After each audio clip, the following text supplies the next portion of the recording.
नमस्कार, prime debate में आप सबका स्वागत है। मैं हूं अनुपम मिश्रा। तूफान आता है तो अच्छे अच्छों को तबाह कर जाता है। तूफान समाजवादी पार्टी के अंदर भी आया। कोई इसे दिखावे का तूफान बताता है तो कोई अहम का टकराव। पर कुछ भी हो, सबसे बड़े सूबे की सियासी तपिश कईयों को जला तो रही है। समाजवादी पार्टी की पारिवारिक कलह मोटरसाइकिल की तरह हो गई है। जब जिसने किक मार दी, गाड़ी स्टार्ट हो गई और माहौल गर्म। कभी शिवपाल यादव रूठ जाते हैं तो कभी अखिलेश यादव। पर सब हैं कि गीता पर हाथ रख टाइप कसम खाते हैं कि जो नेताजी कहेंगे वही सही। समझ लीजिए, सपा के अंदर ना खाता ना बही, जो नेताजी कहें अब बस वही सही। चाचा भतीजे के बीच की दीवार तो नेताजी ने गिरा दी, पर दिल का दर्द हर कोई अब बयां नहीं करना चाहता। कल तक रामगोपाल शिवपाल यादव की नजर में बेईमान थे, गद्दार थे। आज नेताजी से लेकर सबकी नजर में पाक साफ सेनापति हो गए हैं। परिवार में अधिकार और वर्चस्व की लड़ाई जारी है। पर दलदल चुनावी है तो हर कोई चुनावी गंगा में अपने पाप धोना चाहता है। पर इतिहास गवाह है कि जो कूदा है वो गिरा भी है। रोते हुए अखिलेश का दर्द भी पिछले दिनों देश ने देखा था। फिर रामगोपाल घर से बेदखल हुए तो रोए। अब सवाल यह बनता है कि क्या रामगोपाल रिटर्न के बाद उनके एमएलसी भांजे का क्या होगा? क्या वो वापसी करेंगे? बर्खास्त एमएलसी उदयवीर का क्या होगा? अखिलेश के बर्खास्त मंत्री पवन पांडे का क्या होगा? बर्खास्त युवा नेताओं का क्या होगा? क्या अखिलेश को टिकट बंटवारे में अधिकार रहेगा? अखिलेश को 2017 में सीएम फेस बनाने का क्या होगा? ये तमाम ऐसे सवाल हैं जो हर किसी के जहन में हैं कि आखिर नाव अब किस ओर जाएगी। यही आज का हमारा मुद्दा है जिस पर हम चर्चा करेंगे। लेकिन उससे पहले आप हमारी इस रिपोर्ट को देखिए। तो पार्टी में वापसी है, अब नेताजी की कृपा है। नेताजी कभी मेरे खिलाफ नहीं रहे। शुरू से सभी बड़े से लेकर छोटे लोग तक जो सिनारियो है सब कहते आए कि परिवार में सब ठीक है। नेताजी का फैसला अंतिम फैसला, और हमेशा मैंने उस आदेश का पालन किया है और आगे भी करेंगे।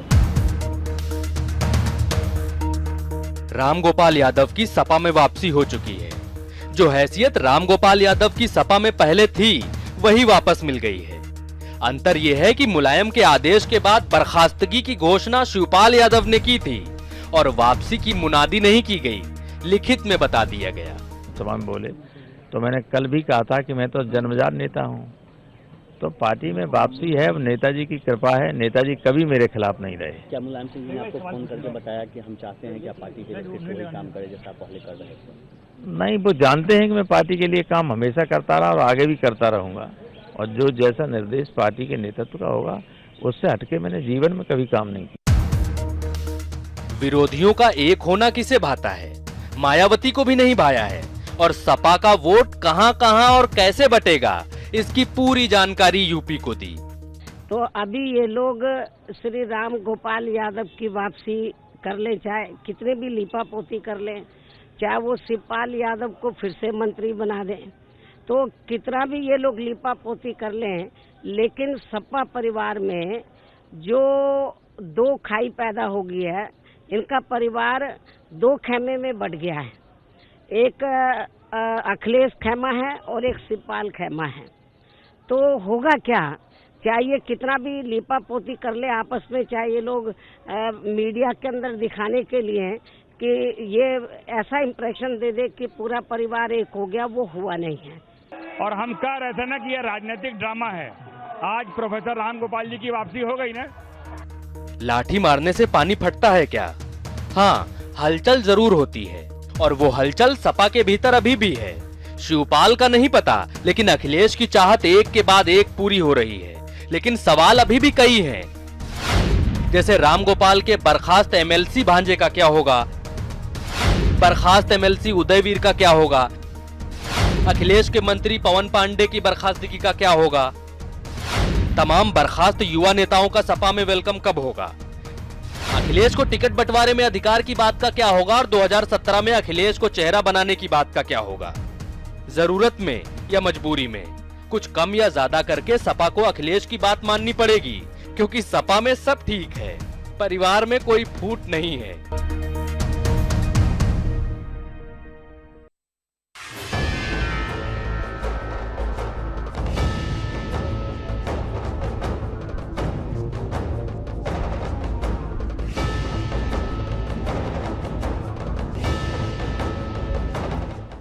तो परिवार में क्या सब कुछ ठीक है, ये यहां पर स्थितियां हैं और रामगोपाल यादव की वापसी के बाद क्या ये माना जाए कि सब कुछ ठीक ठाक है?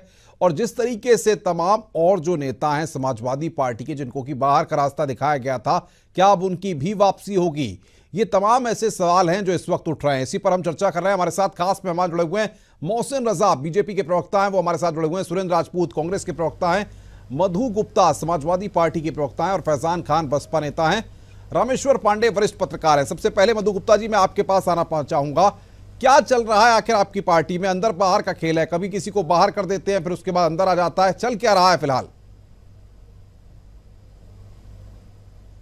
देखिए अनुपम जी, अंदर बाहर का कोई खेल नहीं है। सबसे पहले मैं आपके चैनल के माध्यम से प्रोफेसर रामगोपाल साहब को शुभकामनाएं देना चाहूँगी। वो घर में थे, उनका दिल, उन्होंने खुद भी कहा, यही था। उन्होंने पार्टी के लिए काम किया है। वो समाजवादी पार्टी के संस्थापक सदस्य रहे हैं।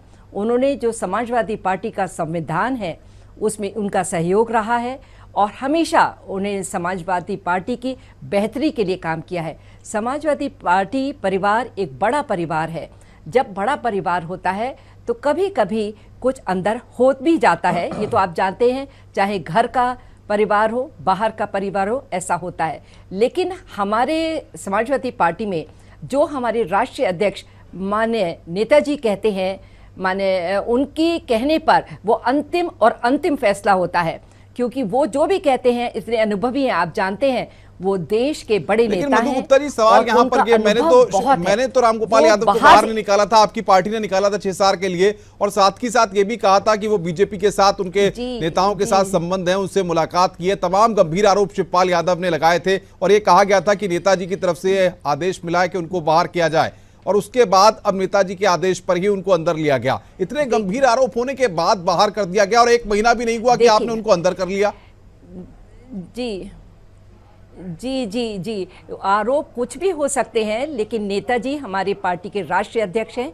वो इसका फैसला करते हैं, वो इसका आकलन करते हैं, असेस करते हैं। उन्होंने असेस किया होगा, उन्होंने पाया होगा, सब ठीक पाया होगा, तभी पार्टी में है। और वैसे वो गए भी नहीं थे, दिल से पार्टी में ही थे। उनका टेक्निकल, जैसे उन्होंने कहा, टेक्निकली तौर पर वो थे। और जहाँ तक हमारे राष्ट्रीय अध्यक्ष जी माननीय मुलायम सिंह जी का है, वो बड़े टफ मास्टर हैं, अनुशासन प्रिय हैं, और लेकिन दिल से मुलायम हैं, ये आप सभी जानते हैं।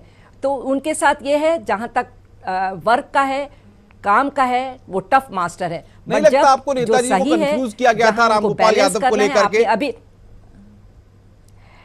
देखिए, नेताजी को कोई कंफ्यूज नहीं कर सकता। नेताजी का अनुभव इतना है कि देश में ऐसे बहुत कम नेता हैं जिनके पास इतना अनुभव है। और जहां तक आपने बैलेंस की बात कही, यही तो नेताजी की खासियत है। आपने कहा नाव कैसे पार होगी, हमारी 2017 की नाव इसी तरीके से पार होगी कि जैसे आपने कहा कि नाव पार के लिए बैलेंस की ज़रूरत है, नेताजी हर चीज़ को बैलेंस करते हैं। और प्रोफेसर साहब का आप जानते हैं, हमारी पार्टी के थिंक टैंक रहे हैं, नॉलेजेबल हैं, और उनका वो अनुशासन प्रिय हैं। नेताजी ने बहुत सोच समझ के जो वो करते हैं, बहुत सोच समझ के करते हैं, और हम सब इसका स्वागत करते हैं, क्योंकि नेताजी का मतलब जो आरोप रामगोपाल यादव पर लगाए गए थे वो सारे आरोप गलत थे, आप कहती हैं?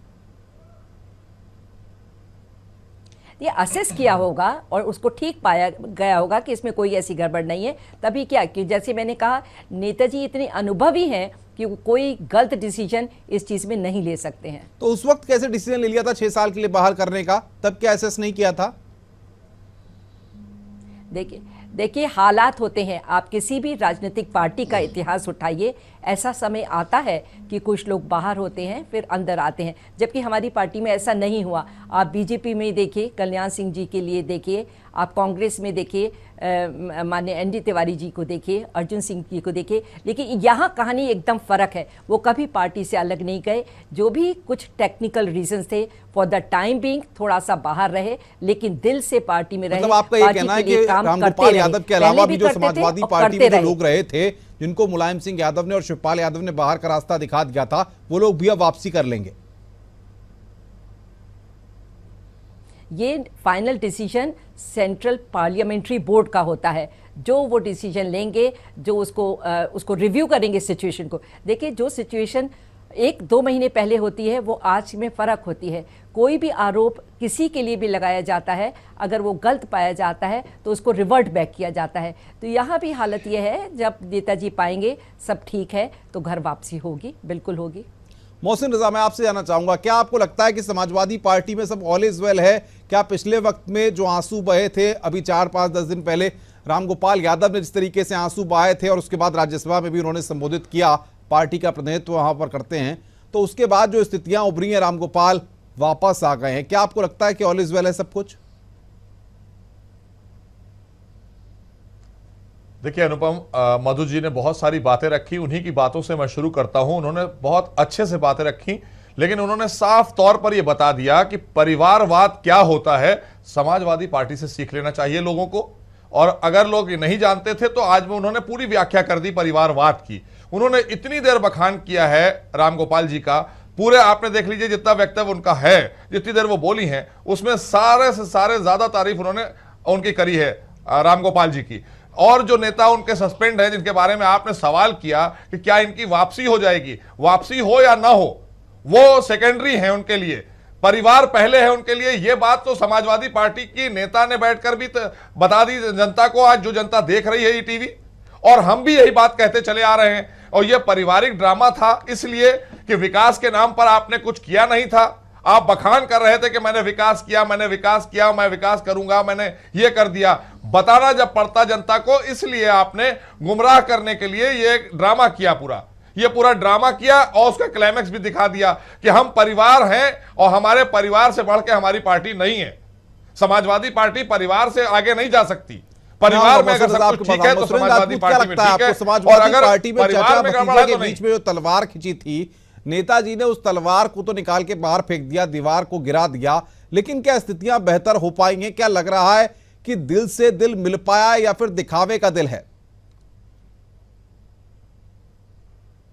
अनुपम, मुझे थोड़ा समय दीजिएगा। बिल्कुल। देखिए, कुल बातें जितनी आप कह रहे हैं, या मधु जी ने कही या मोहसिन भाई ने कही, इससे उलट मैं एक बात कहना चाह रहा हूं कि 3 तारीख को अखिलेश यादव का राज तिलक हो चुका है। आज की डेट में ये समाजवादी पार्टी किसी की पार्टी नहीं है, सिर्फ अखिलेश यादव की पार्टी है। इस बात को हमेशा से अब याद रखना होगा। रामगोपाल जी चूंकि उनके खेमे में इस समय में हैं, तो इसलिए वो वापस हुए हैं। कल परसों नरसों चाहे कोई भी प्रक्रिया हो, उदयवीर भी वापस होंगे और बाकी भी नेता वापस होंगे। उदयवीर तो कंफर्म वापस होंगे, आनंद भदौरिया ये वो, क्योंकि कल अब अखिलेश यादव का है इस पार्टी में। आज की डेट में बाकी सारे के सारे नेता कहीं ना कहीं मार्गदर्शक मंडल में चले गए हैं। ये जो रामगोपाल जी की बगैर शर्त वापसी, ये अपने आप में ये शो करती है। एक बात। दूसरी बात, मोहसिन भाई ने बहुत अच्छी कही कि साहब जिसके पास दिखाने के लिए कुछ नहीं होता है वो निश्चित तौर पर इस तरीके के ड्रामे करते हैं। तो ये बात अपने आप में सच है। जिनके पास दिखाने के लिए कुछ नहीं होता है तो वो तुगलकी फैसले करते हैं। कोई किसी को पार्टी से निकाल देता है, कोई नोटों की बंदी बगैर तैयारी के कर देता है, कोई 73 सांसदों वाली पार्टी जो है, कहीं जो है, जो सबसे बड़ी बात है आज की डेट में, उत्तर प्रदेश में तो चुप कराइए प्लीज। तो जो सबसे बड़ी बात है आज की डेट में, ना भारतीय जनता पार्टी ने, ना तो भारतीय जनता पार्टी ने पिछले 2.5 साल में कुछ किया, तो ये ले दे करके कभी अपनों पर सर्जिकल स्ट्राइक, कभी दुश्मनों पर सर्जिकल स्ट्राइक, ये सर्जिकल। लेकिन सुरेंद्र भाई, रोककर मैं आपसे एक बात जानना चाहूंगा, मेरे सवाल को आप ले लीजिए, मेरे सवाल को आप ले लीजिए, फिर अपनी बात को रखिएगा। सवाल यहां पर यह है कि बीच में इस तरह की काफी खबरें आई कि समाजवादी पार्टी के साथ कांग्रेस की बातें चल रही हैं, और हो सकता है कि कांग्रेस पार्टी और समाजवादी पार्टी के बीच में अलायंस हो जाए और दोनों मिलकर उत्तर प्रदेश का विधानसभा का चुनाव लड़ें।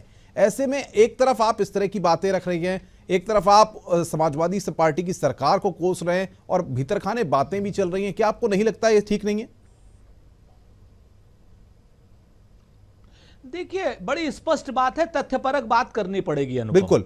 एक बात यह तय है कि आज की डेट में यह पार्टी अखिलेश यादव की है, यह अपने आप में सच है या नहीं है, यह आप मुझे बता दीजिए। आज से यह प्रमाण भी मिल गया, प्रत्यक्ष को प्रमाण की आवश्यकता क्या। दूसरी चीज, राजनीति संभावनाओं का खेल है, अंतिम सत्य राजनीति में कुछ नहीं होता। तीसरी बात, उत्तर प्रदेश की कांग्रेस राज बब्बर जी के नेतृत्व में 403 सीटों पर चुनाव लड़ने की पूरी तैयारी कर रही है। जिस तरीके से मीडिया में खबरें आ रही थी कि हमारे रणनीतिकार श्री प्रशांत किशोर जी उनसे बात कर रहे हैं, इनसे बात कर रहे हैं, वो सारे के सारे कयास झूठे हो गए, वो सारे के सारे कयास गलत हो गए। मैं आप ही के चैनल पर, सम्मानित चैनल पर मैंने कहा था कि रणनीतिकारों से नेता बात नहीं करते हैं, नेता हमेशा नेताओं से बात करते हैं। आज की डेट में कांग्रेस पार्टी 403 सीटों पर चुनाव लड़ने के लिए तैयार है। 1 करोड़ से ज्यादा किसान मांग पत्र भरे जा चुके हैं कि किसानों का कर्जा माफ करो, बिजली के बिल हाफ करो और प्रशांत उनकी किशोर फसल की का उचित मूल्य समाजवादी दो। पार्टी के और ये नेताओं तो से मुलाकात नहीं हुई थी, खारिज करते हैं आप? निश्चित तौर पर हुई थी, लेकिन प्रशांत किशोर जी की मुलाकात हुई थी। क्या राहुल गांधी जी की हुई, सोनिया जी की हुई, गुलाम नबी आजाद साहब की हुई, या राज बब्बर जी की हुई? प्रशांत किशोर का आपकी पार्टी से कोई संबंध नहीं है। मैंने कहा ना, प्रशांत किशोर का आपकी पार्टी से कोई संबंध नहीं है, कोई लेना देना नहीं है। प्रशांत किशोर जी का निश्चित तौर पर हमारी पार्टी से संबंध है। हमारी पार्टी के प्रचार प्रसार और रणनीति के प्रचार प्रसार के लिए श्री प्रशांत किशोर जी की सेवाएं ली गई हैं और वो सेवाएं चुनाव तक जारी रहेंगी। प्रशांत किशोर जी अपना काम बहुत अच्छे से कर रहे हैं, लेकिन उनका काम हमारी रणनीति को जनता के बीच में पहुंचाना है।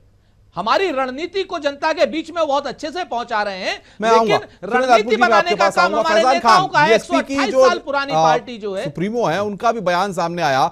उन्होंने समाजवादी पार्टी में जिस तरह की हलचल चल रही है उसको ऊपरी दिखावा करार दिया।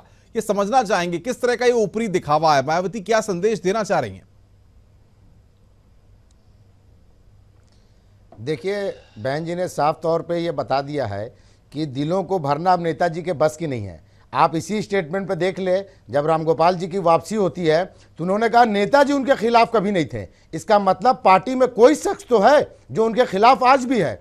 वो शख्स का नाम वो क्यों नहीं लेते हैं? वो शख्स वही है शिवपाल जी, जिन्होंने कहा था कि ये बीजेपी के एजेंट हैं। और मोहसिन रजा साहब, भाजपा के लोगों को मैं बता दूं, समाजवादी पार्टी जो बी टीम है, इस वक्त जो नोटबंदी पे अफरा तफरी देश में मचा हुआ है, तो नेताजी का भाजपा को दिखाने, आज मीडिया भी देखिए, आपने दिखा दिया नोटबंदी कल तक आपके भी चैनल पर चल रहा था, लेकिन आज आप परिवारवाद समाजवादी के में लग गए हैं। इसका साफ तौर से यह साबित होता है पार्टी में बिल्कुल ठीक नहीं है। अखिलेश यादव जी का गुट बिल्कुल अलग है, शिवपाल जी का गुट बिल्कुल अलग है। अगर एक होता, नेताजी का बस चलता, एक होता, तो शिवपाल जी ने ये क्यों कहते कि भाजपा के वो एजेंट थे? इतना बड़ा आरोप किसी पर लगाकर फिर वापसी किया जाता है। और रामगोपाल जी ने एक बार भी नहीं कहा कि मैं शिवपाल जी के खिलाफ नहीं हूं या मेरे खिलाफ षड्यंत्र हुआ। और षड्यंत्र हुआ तो शिवपाल जी ने किया। इसका मतलब आप भी जानते हैं, प्रोफेसर साहब अखिलेश जी के गुट में आते हैं, इसलिए उनके गुट पे नेताजी मेहरबान चल रहे, कभी नेताजी शिवपाल जी के गुट पे मेहरबान होते हैं। तो ये दोनों लोग के गुटबाजी साफ तौर से पब्लिक के सामने गुटबाजी चल रही है। रामेश्वर पांडे, मैं आपके पास आऊंगा और इस पत्रकार हैं आप किस नजरिए से देखते हैं सियासी उथल-पुथल को? क्या आपको लगता है कि जिस तरीके से रामगोपाल यादव ने आज वापसी के बाद स्टेटमेंट दिया कि छोटा भाई है शिवपाल, गलतियां हो जाती हैं, माफ कर देना चाहिए, क्या आपको लगता है कि इस सब के बाद स्थितियां घर में ठीक हैं या सिर्फ दिखावे के लिए? क्योंकि आगामी इस वक्त में चुनाव है, इसलिए दिखाया यह जा रहा है कि ऑल इज वेल है, लेकिन हालात बहुत खराब हैं।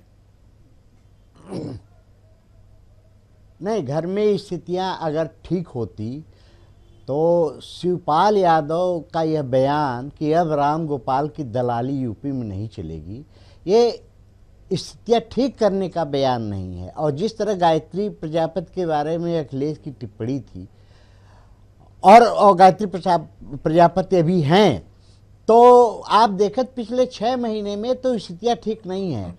और अगर ये नाटक है तो अब जिस पेड़ पर बैठे उस पर काटने का ही काम ये सारे लोग कर रहे हैं। इतनी तलखी से बात करने के नाटक नहीं किया जाता है। मैं मधु गुप्ता जी की बात से ये करूँगा कि नेताजी कोई कंफ्यूज नहीं कर सकता। जो फैसला लेते हैं बहुत सोच समझ कर लेते हैं। तो नेताजी का ही फैसला है अमर सिंह की वापसी, नेताजी के ही कहने पर रामगोपाल को निकाला जाता है, नेताजी के ही कहने पर गायत्री प्रजापति को वापस लाया जाता है, और मुख्यमंत्री सार्वजनिक तौर पर, सामूहिक तौर पर नेताजी को एक्सपोज करते हैं कि आपने कहा तो गायत्री को मैंने रखा। ये सुनता भी नहीं बात। आपने कहा एक अधिकारी जिसकी राजनीतिक तौर पर कोई औकात नहीं, वो मुद्दा बना कि आपने चीफ सेक्रेटरी कहा, मैंने हटा दिया, फिर आपने कह रहे रख दिया, तो इस तरह नेता एक्सपोज हो गए। तो मैं ये कहूँगा कि अगर ये सोच समझ के है तो फिराक का एक शेर मुझे याद आता है जी कि दुविधा पैदा कर दो दिलों में, ईमानों को दो टकराने, दुनिया को देखो अपनी नज़र से, दुनिया को दुनिया क्या जाने।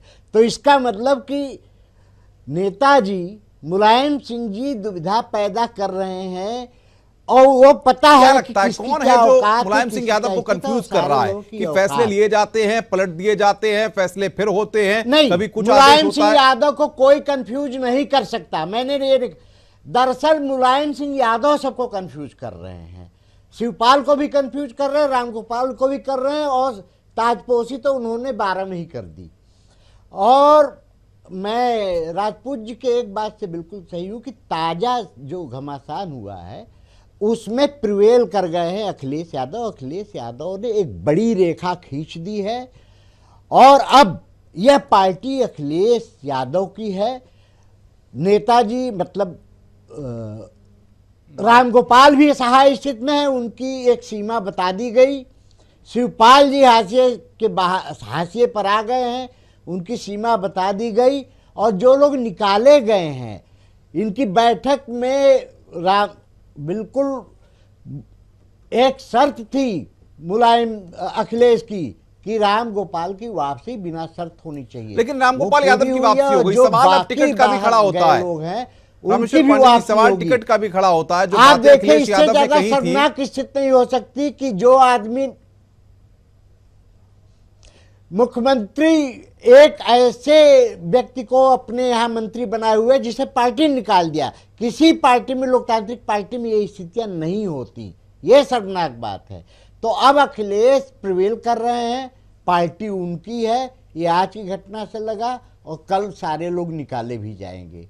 और हाशिए पर अब जा रहे हैं शिवपाल यादव। मधु गुप्ता जी, मैं आपका रिएक्शन चाहता हूं रामेश्वर पांडे जी की बात पे कि जिस तरीके से दो धड़ों में यहां पर बंटने की बातें हो रही हैं, शिवपाल यादव और अखिलेश यादव।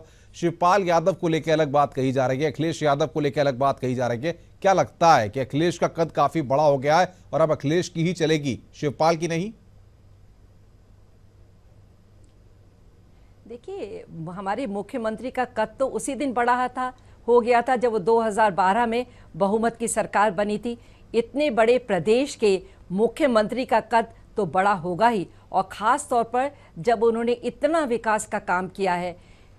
जो लखनऊ आगरा एक्सप्रेस है वो अपने में एक इतिहास बनने जा रहा है। किस तरीके से कितने कम टाइम पर इतनी बड़ी सड़क बनी, मेट्रो का आना उत्तर प्रदेश में, और आईटी इंडस्ट्री में काम होना। आप ये देखिए जो युवाओं के लिए हुआ है, महिलाओं के लिए 55 लाख पेंशन, जो खाली महिलाओं के महिला सशक्तिकरण विकास की बात है। मैं यहाँ पर रोकूंगा आपको, ये विकास की बात है, आपका एजेंडा है, आप कहीं भी तमाम मंचों पर रख सकती हैं। लेकिन सवाल ये है कि अखिलेश यादव टिकट देंगे, शिवपाल यादव टिकट देंगे, टिकट को लेकर क्या रणनीति रहने वाली है आपकी पार्टी में?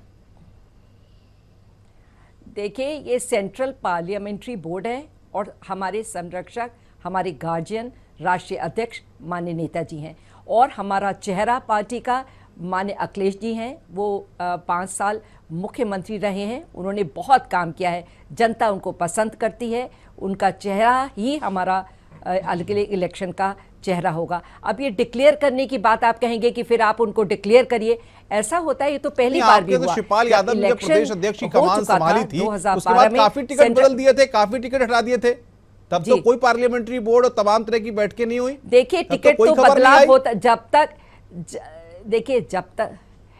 जब तक फाइनल डिसीजन नहीं होता, बदलाव और होंगे। वो तो समय समय पर परफॉर्मेंस देखी जाती है, किसकी परफॉर्मेंस कैसी चल रही है, तैयारी कैसी चल रही है। जिसकी तैयारी नहीं होगी ऑब्वियसली टिकट बदला ही जाएगा।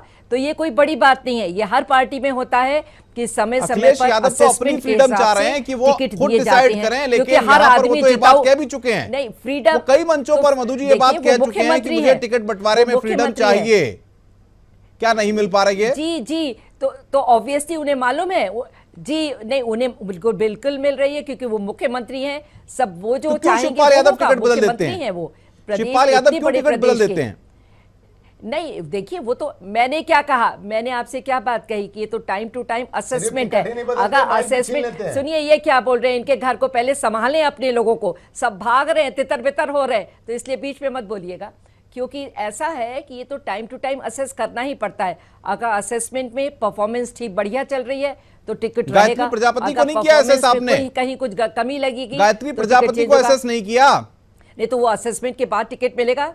नहीं, उनको असेस नहीं किया। उनके ऊपर इतने आरोप थे, फिर भी मंत्री बना दिया। मुलायम सिंह कहते हैं हटा दो, उसके बाद दोबारा मंत्रिपरिषद में ले आए उन्हें।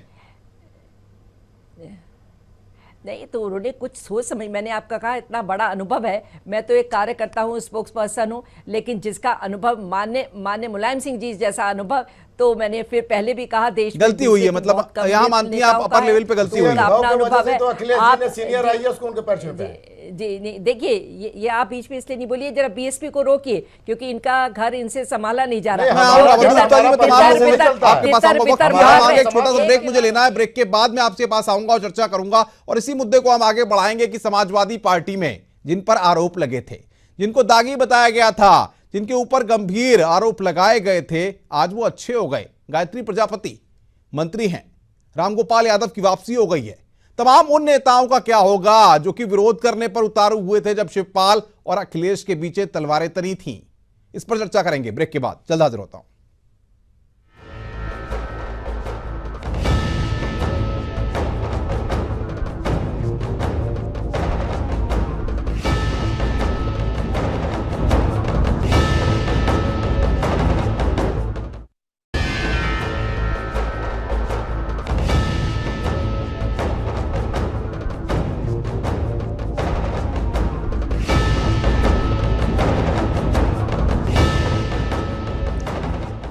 समाजवादी पार्टी के अंदर उपजे मतभेद के बाद क्या यह माना जाए कि समाजवादी पार्टी अब वाकई में दो धड़ों में बंट चुकी है? रामगोपाल यादव की वापसी के बाद क्या यह माना जाए कि अखिलेश की ताकत बढ़ी है और अखिलेश जिस तरीके से विकास के एजेंडे को लेकर के उत्तर प्रदेश के चुनाव में जाना चाह रहे हैं, वो यहां पर सबके लिए बेहतर रहेगा? और क्या समाजवादी पार्टी के तमाम जो और धड़े हैं उनका सपोर्ट भी अखिलेश यादव को मिलेगा?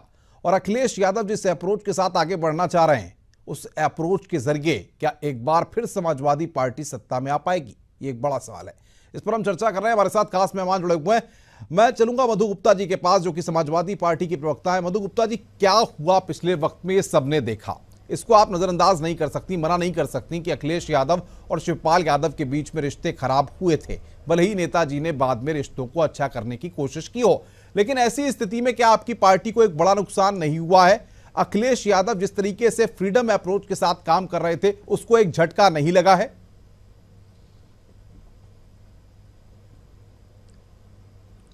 देखिए अनुपम जी, पार्टी में हमारे मुख्यमंत्री माननीय अखिलेश यादव जी हैं, जो विकास के एजेंडे पे काम करते हैं। उनका सिर्फ एक एजेंडा है, कैसे जनता तक हर सुविधा पहुंचाई जाए, जनता के लिए ज्यादा से ज्यादा। वो आप ही के सवाल का जी नहीं, आप ही के सवाल का जवाब है। आपने कहा क्या वो और ताकतवर हुए? हाँ, वो ताकतवर थे, हैं और रहेंगे। माननीय अखिलेश यादव जी हमारे चीफ मिनिस्टर हैं, वो पहले भी ताकतवर थे और ताकतवर हुए हैं और ताकत से लड़ रहे हैं। और आप देखेंगे 2017 का चुनाव में बहुमत समाजवादी पार्टी को मिलेगी, जिसका श्रेय हमारे सभी वरिष्ठ नेताओं को है और खास तौर पर मुख्यमंत्री को रहेगा। तो इसमें मतलब ये तो साफ तौर पर मैं कह रही हूँ, इसमें कोई भ्रम नहीं है। हालात पैदा हुए, उसका नुकसान हुआ, डिवाइड हुई है पार्टी, कोई नुकसान नहीं हुआ। आप आने वाले दिनों में देखेंगे, समय बहुत नहीं बचा है, ये मैं बहुत कॉन्फिडेंस से कह रही हूँ। कोई नुकसान नहीं हुआ समाजवादी पार्टी को। मैं दिन पर दिन अभी जो लास्ट सर्वे हुआ है अनुपम जी, उसमें आप देखिए समाजवादी पार्टी को पिटाई हो रही थी, माइक छीने जा रहे थे और आप कह रही हैं फायदा हो रहा है उसका समाजवादी पार्टी को। बेटर हुआ नहीं, उसके बाद की रेटिंग आप देखिए, जो लास्ट सर्वे हुआ है बेटर हुआ है। तो ये दिन पर दिन सर्वे पे नहीं जाना चाहूंगा, हालात तस्वीरें अपने आप बयां करती हैं। क्या चला? अखिलेश यादव मंच पर किस तरीके से भावुक हुए, किस तरीके से उन्होंने अपनी बातों को रखा? क्या किसी से छुपाए? आपसे छुपाए? वो देखिए नहीं, किसी से नहीं छुपा, लेकिन दिल की बात कहकर सब एक और मजबूती से देखिए, जब उंगली अलग होती है, मुट्ठी बनकर वो मजबूती से लड़ती हैं और वो मुट्ठी बनकर। नुकसान नहीं हुआ आपकी पार्टी को? नुकसान नहीं हुआ। मैं दोबारा आपको ये रिपीट कर रही हूँ, कोई कोई नुकसान नहीं हुआ, पार्टी और मजबूत हुई है, रिश्ते और मजबूत हुए हैं और मजबूती से हम लड़ेंगे। 2017 में समाजवादी पार्टी को की बहुमत की सरकार बनेगी, ये मैं बहुत मोहसिन रजा, मैं आपके पास आऊंगा। समाजवादी पार्टी ये दिखाने की क्यों कोशिश कर रही है कि हम एकजुट हैं, हमारे अंदर अब कोई झगड़ा नहीं है, रामगोपाल को हमने ले लिया है अंदर और जो चीजें थी वो पूरी तरह से सही हो चुकी हैं? क्या आपको लगता है कि कहीं ना कहीं अभी भी स्थितियां जिस तरीके की दिखाने की कोशिश हो रही है, पर्दे के पीछे कुछ और ही चल रहा है? नहीं, बिल्कुल भी जो तो देखिए जग जाहिर है। अभी जैसा पांडे जी ने कहा कि अब तो सीधा तय हो चुका है, अखिलेश यादव ने कमान संभाल ली है और वो कमान उन्हीं के हाथ में रहेगी और किसी के पास जानी नहीं है। जैसा वो चाहेंगे नेताजी वैसा वैसा एग्जीक्यूट करते रहेंगे आगे। दूसरी बात यहां पर मधु जी ने जो बात कही कि सब कुछ सही चल रहा है, उन्हें कोई नुकसान नहीं होने वाला, ये बात उनकी बिल्कुल सही है, मैं उस बात को बिल्कुल सही ठहराता हूं। लेकिन सबसे बड़ा अगर किसी का नुकसान हुआ है तो उस जनता का हुआ है जिसने इनकी सरकार चुनी थी। उस जनता को इन्होंने 6 महीने से बर्बाद करके रखा हुआ है। ना लॉ एंड ऑर्डर पहले था, उससे ज्यादा ध्वस्त आज हो गया, ना कोई विकास हुआ, ना जनता का कोई काम हुआ, ना जमीन। आप गांव से लेके और शहर तक आ जाइए, आप उठाकर देख लीजिए, अपने रिपोर्टर से अनुपम पूछिए, उनसे रिपोर्ट्स मंगाइए कि पिछले 4-5 महीनों में उत्तर प्रदेश का क्या हाल करके रखा है समाजवादी पार्टी ने अपने घर के झगड़े को लेकर। तो इसका मतलब यह है कि आपका तो जरूर फायदा हुआ, इनका पार्टी का कोई नुकसान नहीं हुआ, इनका कोई नुकसान नहीं हुआ, मुलायम सिंह परिवार का कोई नुकसान नहीं हुआ, लेकिन प्रदेश की जनता को ठग लिया, उसका बहुत नुकसान हुआ, उसको चौराहे पर छोड़ दिया इन्होंने। और वो जनता इसको 2017 में बताएगी कि आपने जो हमारे साथ किया था उसका जवाब है।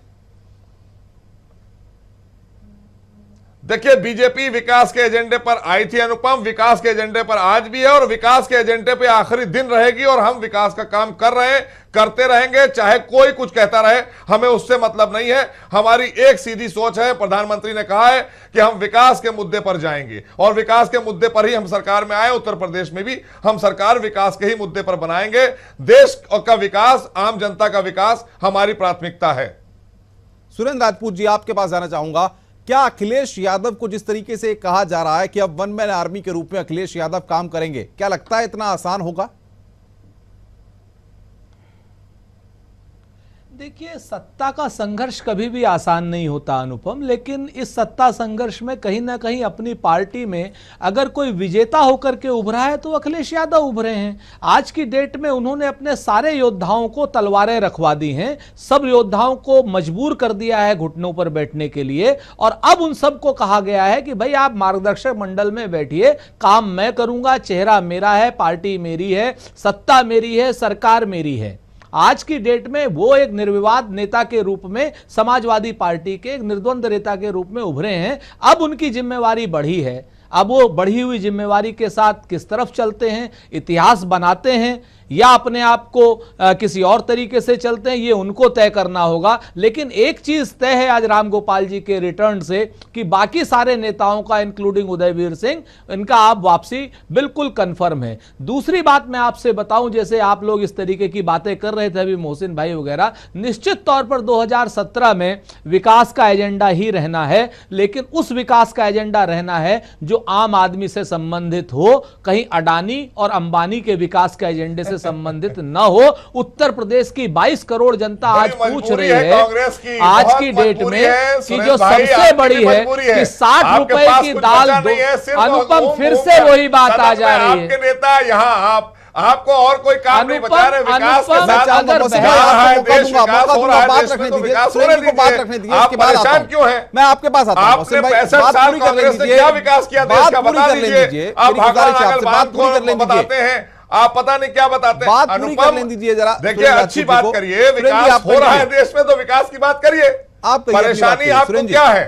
देखिए, ये जो भारतीय जनता पार्टी के जो हमारे तमाम मित्र हैं, चूंकि ये घबरा गए हैं, पूरी तरीके से संज्ञा शून्य हो गए हैं। जनता की इस वक्त मार के डर से ये लोग इस तरीके की तुरंत तथ्यहीन बातें करने लगते हैं। आज की डेट में जनता 2.5 साल के विकास पूछना चाहती है कि 6 करोड़ रोजगार हमारे कहां पर हैं, 73 सांसद हमने दिए थे, वो उनकी विकास की योजनाएं 73 कहां पर हैं, कौन से 10 बड़े कारखाने कहां पर हैं। आज की डेट में आम आदमी के जीवन शैली में आपने क्या परिवर्तन परिवर्तन दिया है, सिवाय 1.25 करोड़ लोगों को इस अभिमानी प्रधानमंत्री ने अपमानित करके जिस प्रकार से लाइन में लगाया हुआ है। करने वाली बात है अनुपम, देखिए आप कह रहे हैं बात करने दीजिए। तो ये जो सारी बातें हैं, इस तरीके की बातें और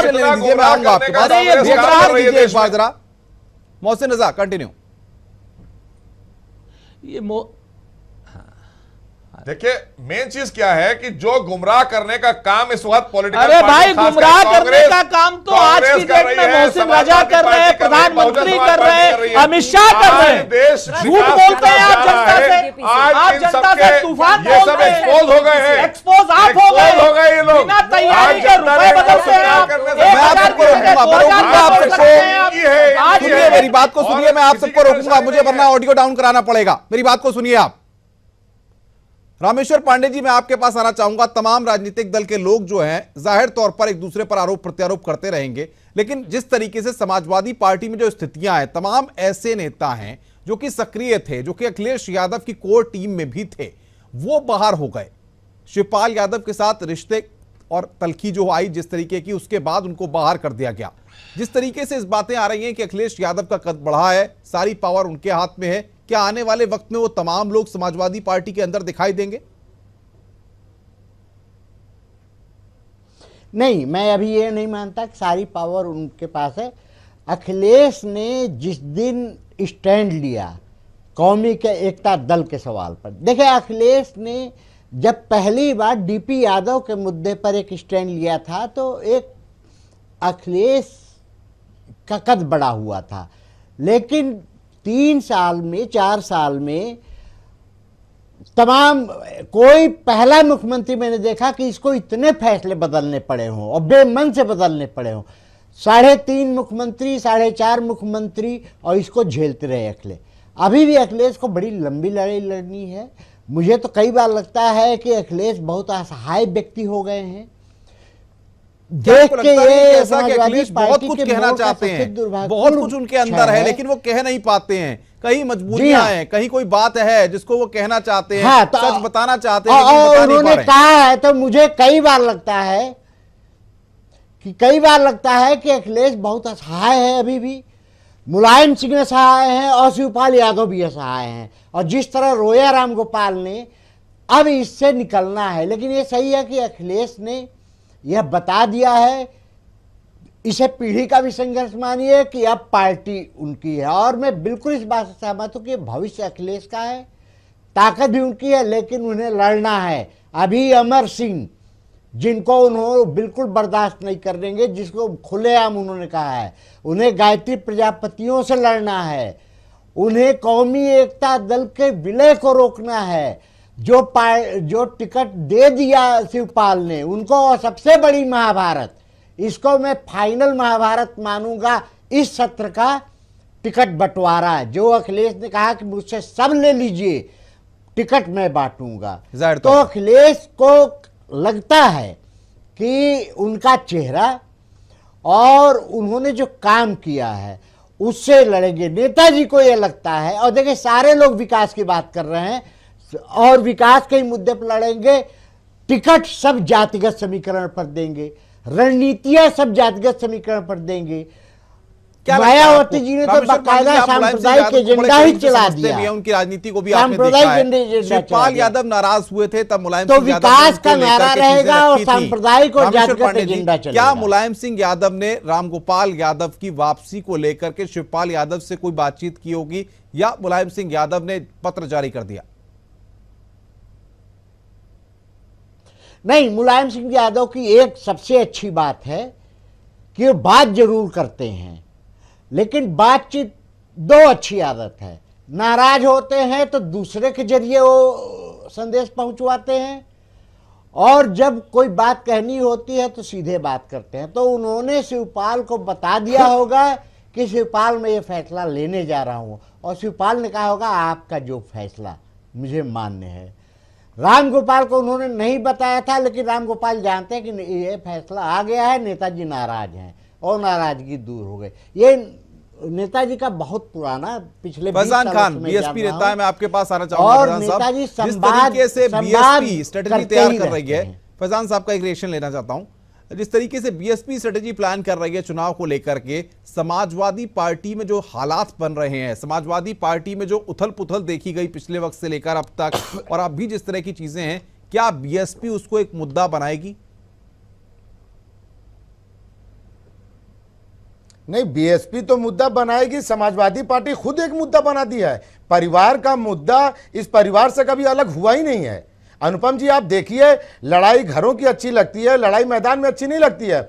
और सपा के जितने भी प्रवक्ता जिस चैनल पर भी आए होंगे, बाहर रोड पर समाजवादी पार्टी का परिवार निकला हुआ है, इनसे बात कीजिएगा तो ये बोलेंगे नहीं हमारे यहाँ कुछ नहीं है, हमारे यहाँ सब कुछ ठीक चल रहा है। पार्टी दो खेमों में बट गई तब भी ये कहेंगे नहीं परिवार एक हो चुका है।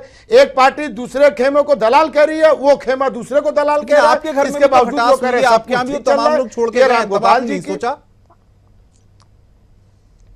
नहीं, हमारे यहाँ से देखिए, परिवार के हिसाब से नहीं, हमारे यहाँ सुश्री बहन कुमारी मायावती जी एक सिंगल लीडर है, उनका आदेश माननीय होता है। हमारे यहाँ ये नाटक नहीं चलता है नेताजी की तरह कि बिहार में कभी महागठबंधन करें फिर नहीं करें, फिर आप देखे होंगे चर्चाओं का विषय वो उत्तर प्रदेश में बनाते हैं, फिर वो मना कर देते हैं। तो नेताजी का स्वभाव सब जानते हैं कि वो कभी भी एक बात पे नहीं रहते हैं। कथनी और करनी में बहुत फर्क होता है, वही सेम टू सेम उनके बेटे अखिलेश यादव।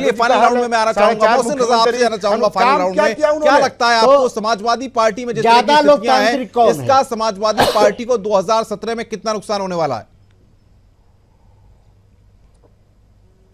देखिए, मुझे लगता है कि समाजवादी पार्टी अपने ही आप से लड़ ले, अपने ही दोनों गुटों से लड़ ले तो वही उनके लिए ठीक होगा। चुनाव तो वो बहुत पहले ही हार चुके हैं। अगर गठबंधन की आवाज उठी थी तो उन्हीं के घर से उठी थी, किसी और ने नहीं उठाई थी। अब अगर उन्होंने कहा कि गठबंधन नहीं करेंगे तो वो जाने क्यों कहा उन्होंने। ये सब वो इसीलिए करते हैं नेताजी, ताकि मीडिया में वो बने रहे। बाकी दो खेमों में परिवार बढ़ चुका है, जनता भी समझ चुकी है और उनके नेता और खेमा सब समझ चुका है। और ये लिपापोती करने का 2017 का एक बहाना है कि काश किसी तरह से हम जोड़ सकें। नहीं, देखिए, समाजवादी पार्टी, ये तो अखिलेश ने कहा कि हम नंबर 1 पर चल रहे थे और नंबर 3 पर आ गए। तो उस संघर्ष का, आंतरिक प्रतिद्वंदता का नुकसान तो होगा ही। अब कितना नुकसान होता है ये देखने की बात है, क्योंकि अखिलेश के सोचने और रणनीति का तरीका अलग है। जो नेताजी, जो पुराने जमीनी नेता हैं, जो कह रहे हैं कि भाई चुनाव इस तरह नहीं जीते जाते। देखिए, आज की डेट में जो सबसे बड़ी बात है, फायदे नुकसान के बाद की चीजें हो रही हैं अनुपम। अब आज की डेट में सांप्रदायिक शक्तियों से लड़ने की बात है। जो बचा हुआ समय है, अखिलेश यादव अगर जो फन उठाती हुई सांप्रदायिक शक्तियां हैं, उनके अगर फन को कुचलें, सहारनपुर से लेकर देवरिया तक और कांट से लेकर के माठ तक, कानून व्यवस्था अगर इस सांप्रदायिकता के विरोध में वो ठीक कर दें, तो सच्चाई ये है कि अखिलेश यादव एक कहीं ना कहीं निर्विरोध नेता बने हुए हैं। और दूसरा, फैजान भाई की बात पे मैं बता दूं कि इनके में तो परिवार है, हमारे में भी परिवार है, मोहसिन भाई के में भी परिवार है, लेकिन अभी फैजान साहब ने तो कमाल कर दिया कि इनके यहाँ तो परिवार है ही नहीं, इनके यहाँ तो एक नेता और बाकी सब गुलाम है। अनुपम जी, आपने सुना, समाजवादी पार्टी नहीं, विरोधी भी कहते हैं कि माननीय अखिलेश यादव जी निर्विवाद चेहरा है और 2017 पर विकास के एजेंडे पर वो चुनाव तो विकास का गुणगान हो रहा है। आप सबका बहुत बहुत शुक्रिया मेरे साथ जुड़ने के लिए। वक्त की कमी है और जाहिर तौर पर आने वाले वक्त में जिस तरह की स्थितियां पैदा हो रही हैं, चुनावी माहौल आने वाला है, बन चुका है चुनावी माहौल, और ऐसे में समाजवादी पार्टी के घर में सियासी उथल पुथल का जो माहौल बना हुआ है, क्या इसी तरह से जारी रहेगा और इसका असर विकास पर भी पड़ेगा? बहुत बहुत शुक्रिया, नमस्कार।